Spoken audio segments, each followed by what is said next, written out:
Selamat siang, Pak Warni dan teman-teman sekalian. Sekarang saya akan mempresentasikan hasil kerja saya, yaitu mengenai vaksinasi COVID-19. Pertama-tama saya akan memperkenalkan diri saya terlebih dahulu. Nama saya Roger Ronaldi Judoko dengan NRP 130120069 dari KPE. Pertama-tama saya akan jelasin apa sih itu COVID. Nah, COVID ini adalah penyakit yang dapat menular yang disebabkan oleh sindrom pernafasan akut parah dari coronavirus.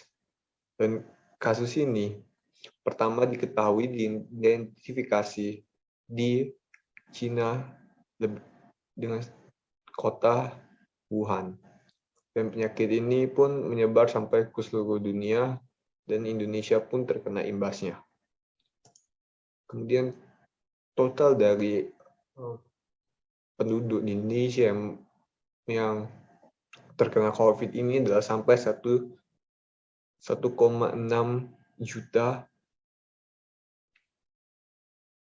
1,6 juta orang. Kemudian bagaimana sih penyebaran COVID ini? Nah, COVID ini dapat menyebar melalui udara ketika orang itu berada di dekat satu sama lain. Penyakit ini meninggalkan orang yang terinfeksi saat mereka bernafas, batuk, bersin, atau berbicara, dan masuk ke orang lain melalui mulut, hidung, atau mata. Dan itu pun juga dapat menyebar melalui permukaan yang terkontaminasi. Lalu, apa sih gejala-gejala COVID? Jadi, gejala-gejala COVID ini adalah banyak ya. Bisa dimulai dari gejala ringan, gejala menengah, maupun gejala berat. Jadi, yang pertama itu adalah demam, batuk, sesak nafas, kelelahan, tubuh terasa sakit, sakit kepala, kehilangan rasa atau bau, sakit tenggorokan, pilek, mual, dan diare. Kemudian apa sih pencegahan untuk COVID ini? Jadi di seluruh dunia, di berbagai negara sudah melakukan beberapa program, yaitu yang pertama adalah lockdown yang langsung dilakukan oleh China, tepatnya di Wuhan itu, untuk menekan angka COVID-19, dan itu berhasil, dan itu pun dilakukan oleh beberapa negara lainnya. Seperti Indonesia juga melakukan program tersebut, tetapi tidak berhasil.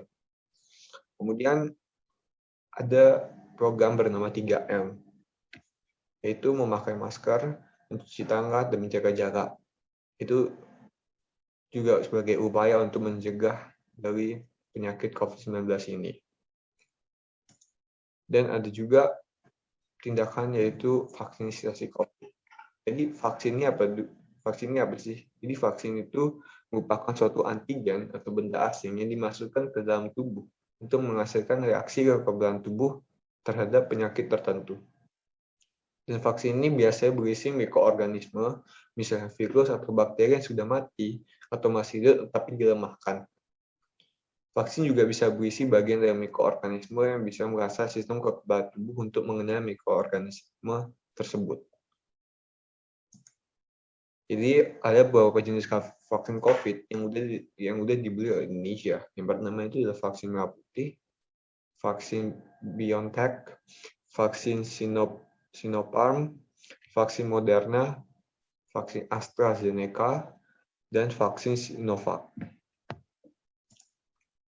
Dan apa sih sebenarnya manfaat dari kita melakukan vaksinasi COVID ini? Tentu saja yang pertama adalah menurunkan angka kesakitan dan kematian akibat COVID-19.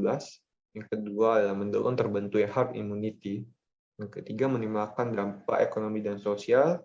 Keempat, menghemat waktu dan biaya.